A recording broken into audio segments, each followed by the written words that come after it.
في آخر 20 سنة نجوم كوميديا كتير قوي طلعوا وكبروا وبقوا بأبطال صف أول. لكن قليل جدا اللي وقف وسأل مين الناس اللي صنعت المناخ ده أصلا، ومين اللي كان يعرف يطلع من الممثل أحسن نسخة عنده، ومين اللي كان يعرف يخلق شخصية جانبية تخطف كل الأضواء وتعيش سنين. حلقة النهاردة عن اتنين يمكن ما كانوش دايما قدام الكاميرا، لكن تأثيرهم على الكوميديا المصرية أكبر بكتير من مجرد اسم على التتر. حلقة النهاردة عن معتز التوني وأحمد الجندي.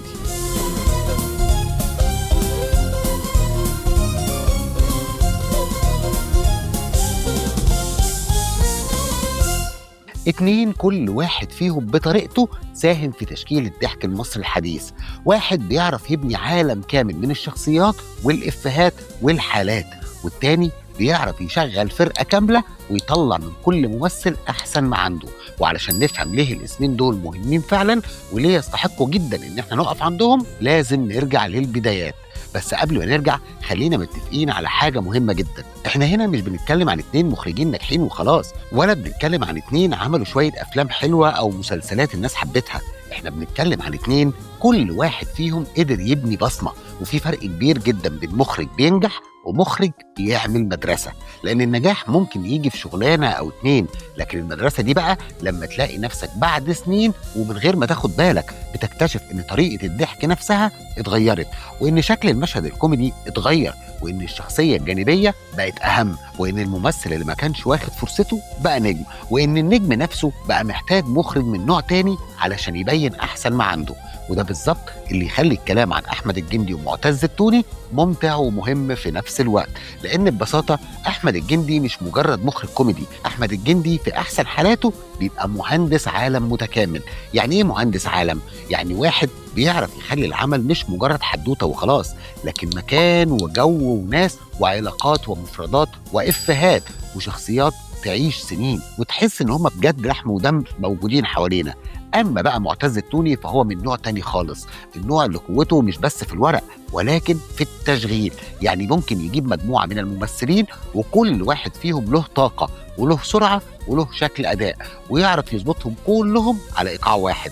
يعرف يخلي المشهد حي، يعرف يطلع الضحك من ردة الفعل، من السكوت، من المكايدة، من العلاقات الشخصية، مش بس من جملة مكتوبة.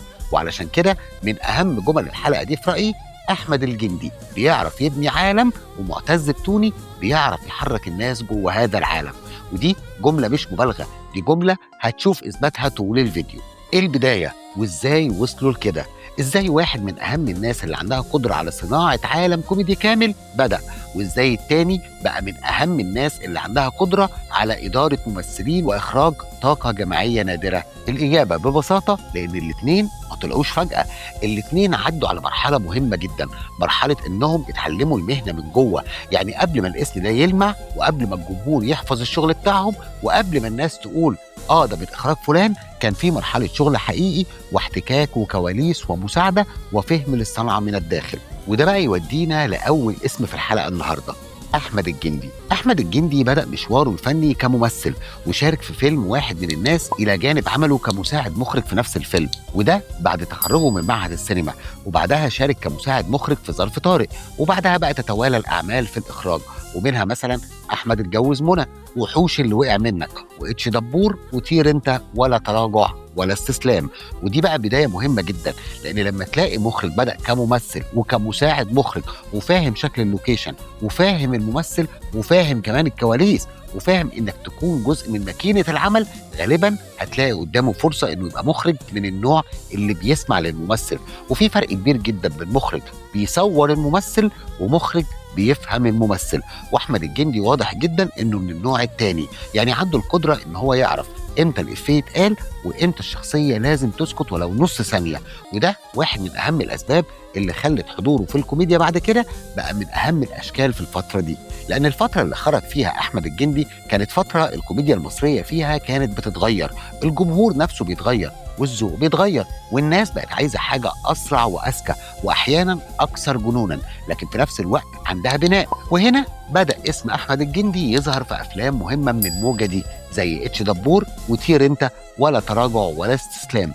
ودي مش مجرد أعمال ناجحة، لأ، دي أعمال كانت بتعلن عن شكل جديد للكوميديا، شخصية رئيسية قوية ولكن حواليها عالم، وشخصيات فرعيه لكن ليها بصمه، وجو عام متماسك، وافيهات طالعه من الحاله نفسها مش مرميه وخلاص. وده تحديدا من الحاجات اللي احمد الجندي كان بيعرف يعملها من بدري قوي. هو مش من نوعيه المخرجين اللي بتعتمد فقط على ان البطل مضحك، هو من النوع اللي بيحاول يبني النظام كله حوالين البطل. والفكره دي لاحقا هتوصل لاعلى نقطه عنده في المشروع الاهم، الكبير قوي. لو سألتني ايه العمل اللي خلى احمد الجندي مش مجرد مخرج ناجح ولكن اسم لازم يتحط في الصف الاول، انا هقول لك وبدون تردد الكبير قوي.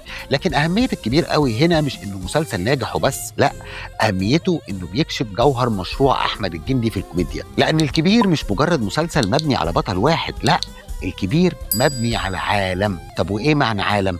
يعني المكان له طابع، والناس فيهم ليها مفردات، والعلاقات بينهم ليها شكل، والشخصيات الفرعية مش جاية تكمل عدد لكن جاية تشارك في صناعة الضحك نفسه.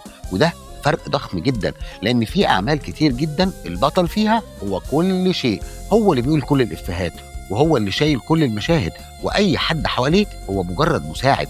لكن في الكبير قوي لا، في الكبير انت تقدر تحب الكبير لكن كمان ما تقدرش تنسى هجرس، ولازم تستنى سيجوني، وكمان تستنى الدكتور ربيع والعترة، وتستنى كمان مربوحة. يعني العالم نفسه بكل شخصياته بقى له قيمة. وده واحد من أهم الأسرار عمر العمل الطويل، لأن العمل اللي بيتعلق ببطل واحد غالبا بيبقى عمره أقصر، لكن العمل بقى اللي بيخلق شبكة شخصيات كل واحد فيها ليه حضور، ده العمل اللي بيفضل عايش. وانا هنا شايف ان احمد الجندي كان عنده ذكاء شديد جدا في الحته دي.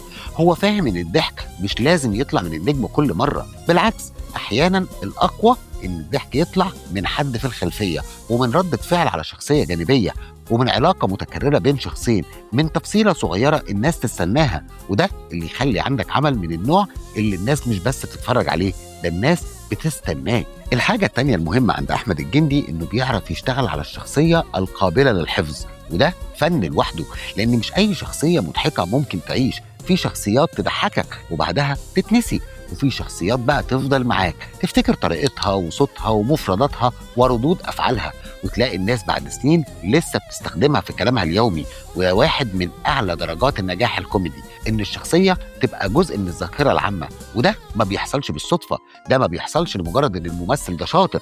أكيد الممثل مهم، لكن الممثل الشاطر محتاج كتابة فاهمة جدا، وإخراج فاهم للشخصية، وإيقاع يخليها ما تستهلكش بسرعة، ومساحة تسمح لها إن هي تكبر من غير ما تفقد بريقها.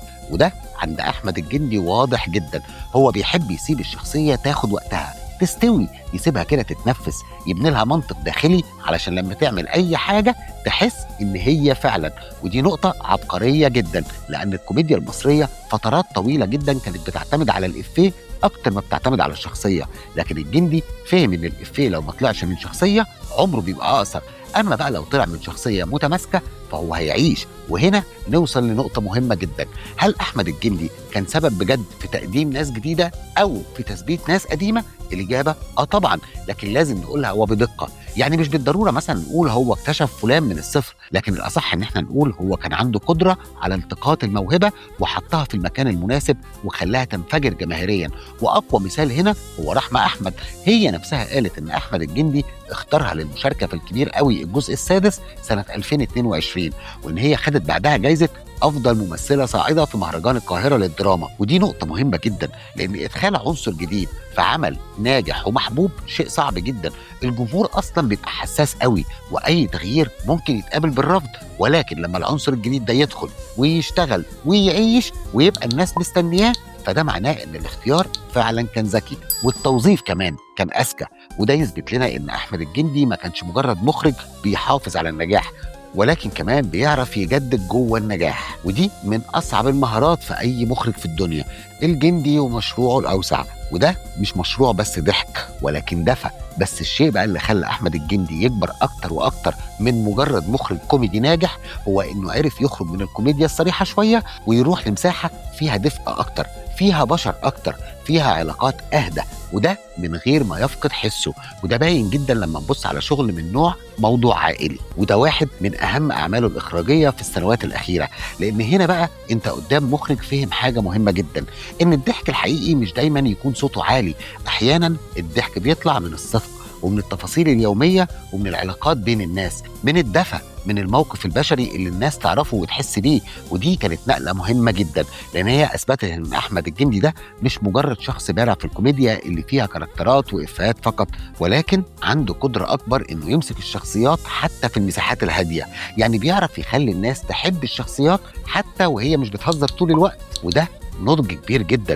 ولذلك لو أنا عايز ألخص أحمد الجندي لحد اللحظة دي، هقول أحمد الجندي هو المخرج اللي عرف يحول الكوميديا من نكتة إلى عالم له ناسه وله لغته وله مفرداته وله شخصيات أحيانا بتعيش أطول من القصة نفسها. لكن لو كان أحمد الجندي هو رجل العالم الكوميدي، فمعتز التوني في المقابل هو رجل الإيقاع الجماعي. وهنا بقى نروح للاسم الثاني، معتز التوني. معتز التوني اتخرج من المعهد العالي للسينما قسم إخراج سنة 2000، وفي بداياته اشتغل كمساعد مخرج في أفلام كتيرة قوي، أفريكانو وحرب إيطاليا، وقدم أدوار كوميدية كممثل في بعض الأعمال زي لعبة الحب وأعز أصحاب. وبعدها بقى قدم أول عمل ليه كمخرج في الفيلم الكوميدي سمير وشهير وبهير سنة 2010. ودي بداية بقى تشرح لك حاجات كتيرة قوي، تشرح لك ليه لما يمسك مجموعة ممثلين بيعرف يعمل منهم حالة، وتشرح لك كمان ليه شغله في الكوميديا غالبا بيبقى له إحساس في اللعب. ودي كلمة مهمة جدا، اللعب، لأن معتز التوني من المخرجين اللي تحس كده إن هم بيعرفوا يلعبوا بالمشهد، بيعرفوا يسيبوا مساحة للحركة ويدوا للممثلين فرصة إن هم يتنفسوا، ولكن من غير ما الدنيا تفلت. وده تحديدا ظهر بدري قوي في أهم محطة انطلق منها، وهي سمير وشهير وبهير، إعلان ميلاد مخرج مختلف. سمير وشهير وبهير بصراحة ما كانش مجرد عمل لطيف اتعمل وعدى، لا، ده كان إعلان واضح جدا إن عندنا مخرج بيعرف يشتغل على نوع محدد من الكوميديا، نوع قائم على المجموعة وعلى التبادل واللخبطة المحسوبة والإيقاع والتفاهم بين الممثلين. والفيلم نفسه هو أول عمل إخراجي كبير لمعتز التوني، لأن لما يبقى عندك أكتر من بطل في نفس الفيلم والتلاتة لازم يفضلوا موجودين والطاقة ما تقعش والمشاهد تتحرك والإفيهات كمان تفضل شغالة، فدي بقى مسؤولية مخرج بشكل أساسي. وهنا تقدر تشوف بصمة معتز التوني من بدري قوي. هو مش من المخرجين اللي بيعتمدوا على نجم واحد يسحب الفيلم، هو أقرب إلى الناس اللي بيحبوا يوزعوا الطاقة، واحد ياخد لحظة هنا، وواحد يرد هنا، وواحد يسكت هنا، وواحد يكسر التوقع هنا، فتلاقي المشهد كله شغال كويس جدا. وده شيء مهم جدا في الكوميديا الحديثة، لأن الجمهور نفسه خلاص بقى بيحب النوع ده، يحب إن المشهد يبقى فيه حياة، في شد وفي جذب، في إحساس إن الناس دي فعلا موجودة مع بعض. معتز التوني والكوميديا القائمة على الفرقة. وهنا بقى نوصل للجزء اللي في رأيي بيشرح معتز التوني أكتر من أي شيء تاني، إن الراجل ده بارع جدا في تشغيل الفرقة، مش بطل واحد ومش حتى ثنائي فقط، لا، مجموعة كبيرة. وده كان واضح جدا في أعماله بعد كده، خصوصا أعمال كوميدية جماعية أو شديدة الاعتماد على الكيمياء ما بين الممثلين، زي هربانة منها في 2017 وعمر ودياب في 2020 واللعبة اللي أخرجها معتز التوني. إيه بقى الروح المشتركة؟ يعني تحس كده إن الضحك مش طالع من شخص واحد، ولكن من طاقة عامة، من إن كل واحد عارف مكانه وعارف إمتى يدخل وإمتى يسيب وإمتى يرد وإمتى يزود كده نص درجة مش 3-4 درجات. وده الفرق ما بين الكوميديا الجماعية اللي بتنجح والكوميديا الجماعية اللي بتبقى مجرد دوشة. ومعتز من الناس القليلة اللي تعرف تخلي الكوميديا الجماعية مظبوطة جدا. لو بصينا على هربانة منها مثلا هتلاقي ان التوني بيشتغل على مشروع قائم على التحولات السريعة والشخصيات واللعب في الأداء، ومع ممثلين من طاقات مختلفة. ولو بصينا بقى على عمر ودياب هتشوف شغله مع علي ربيع ومصطفى خاطر في عمل واضح جدا انه مبني على الثنائية والحركة والتبادل. وبعدها بقى في اللعبة الصورة تكتمل أكتر وأكتر، مشروع قائم بالكامل تقريبا على المنافسة المستمرة والمكايدة والتصعيد وردة الفعل والكيمياء بين الممثلين. وده في رأيي هو النضج الكامل لمدرسة معتز التوني، لأنك في اللعبة هنا احنا مش قدام وجوه جديدة بتطلع لأول مرة، احنا قدام ممثلين عندهم خبرات وعندهم حضور والجمهور عارفهم. ولكن المطلوب بقى دلوقتي شيء أصعب، إنك تعيد تشغيل طاقتهم وباستمرار. ودي مهمة صعبة جدا، لأن الممثل الجديد ممكن يكون عنده عنصر المفاجأة، ولكن الممثل المعروف انت محتاج تجدده، محتاج تخليه لسه طازة، محتاج تخلي الجمهور يحس ان هو لسه ممتع، لسه في جديد ولسه في مساحه للضحك. وده اللي عرف معتز التوني يعمله كويس جدا في اللعبه، انك تشوف بوضوح جدا ان الراجل فهم الكوميديا القائمه على الشراكه وعلى المكايده والتصعيد ورده الفعل والتفاصيل الصغيره اللي بتفرق في المشهد. والمسلسل نفسه قائم على تنافس مستمر ما بين وسيم ومازو، وهو ده بالظبط النوع اللي بيليق بطريقه معتز التوني في الايقاع وتوزيع الحركه بين الشخصيات.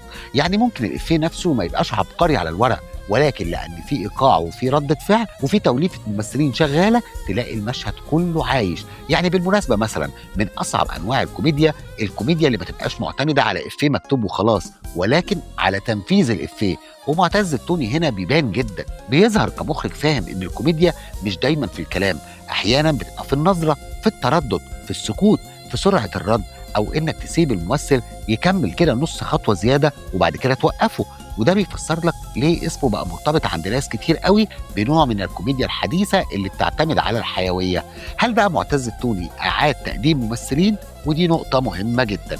ايوه، معتز التوني من المخرجين اللي عندهم قدره على اعاده تقديم الممثل، مش بمعنى ان هو بيغيره تماما، لا، ولكن بمعنى ان هو بيحطه في تركيبه تطلع منه شكل جديد تماما. وده مهم جدا، لان في ممثلين كتير قوي بيبقوا موهوبين ولكن بيتحطوا في مشاريع تخليهم نسخه مكرره من نفسهم. انما مع مخرج زي معتز التوني، ولان عنده شغل على الكيمياء وعلى الطاقه الجماعيه، ممكن تلاقي الممثل نفسه بقى اخف، بقى اسرع، بقى اكثر راحه، اكثر قابليه للضحك. وده في رايي واحد من اهم اسرار استمرار معتز التوني، لانه هو مش شاطر بس مع البدايات، ولكن شاطر جدا مع الاستمرار. يعني يعرف يعمل انطلاقه ويعرف يعمل تجديد. المقارنه بقى الكبرى ما بين احمد الجندي ومعتز التوني. طيب دلوقتي احنا بقينا قدام صورتين واضحين جدا، صوره لاحمد الجندي وصوره معتز التوني. والسؤال بقى، ايه الفرق الحقيقي ما بين احمد الجندي ومعتز التوني؟ لان الاتنين ناجحين والاتنين مهمين والاتنين اثروا في الكوميديا، ولكن تاثير كل واحد فيهم مختلف. وانا هنا شايف ان الفرق الجوهري اللي ممكن يتقال، احمد الجندي قوته في بناء عالم، في صناعه الشخصيه، في خلق مفردات تعيش كتير، وفي ان العمل يبقى له طابع خاص جدا، وفي انه يدي الشخصيات الجانبيه حياه كامله متكامله. معتز التوني بقى قوته في الايقاع، وفي إدارة المجموعة، وفي صناعة الكيمياء، وفي تشغيل الطاقة الجماعية، وفي إنه كمان يعرف يطلع من الممثل أفضل نسخة جواه. يعني لو حبينا نختصرها كده هنقول أحمد الجندي يخليك تحفظ الشخصية، إنما معتز يخليك تحب الفرقة، أو بصياغة تانية أحمد الجندي بيبني عالم كوميدي، أما التوني فهو بيدير مباراة كوميدية. طيب مين فيهم بقى أقوى في صناعة النجوم؟ ودي نقطة جذابة جدا ولازم نجاوبها بذكاء.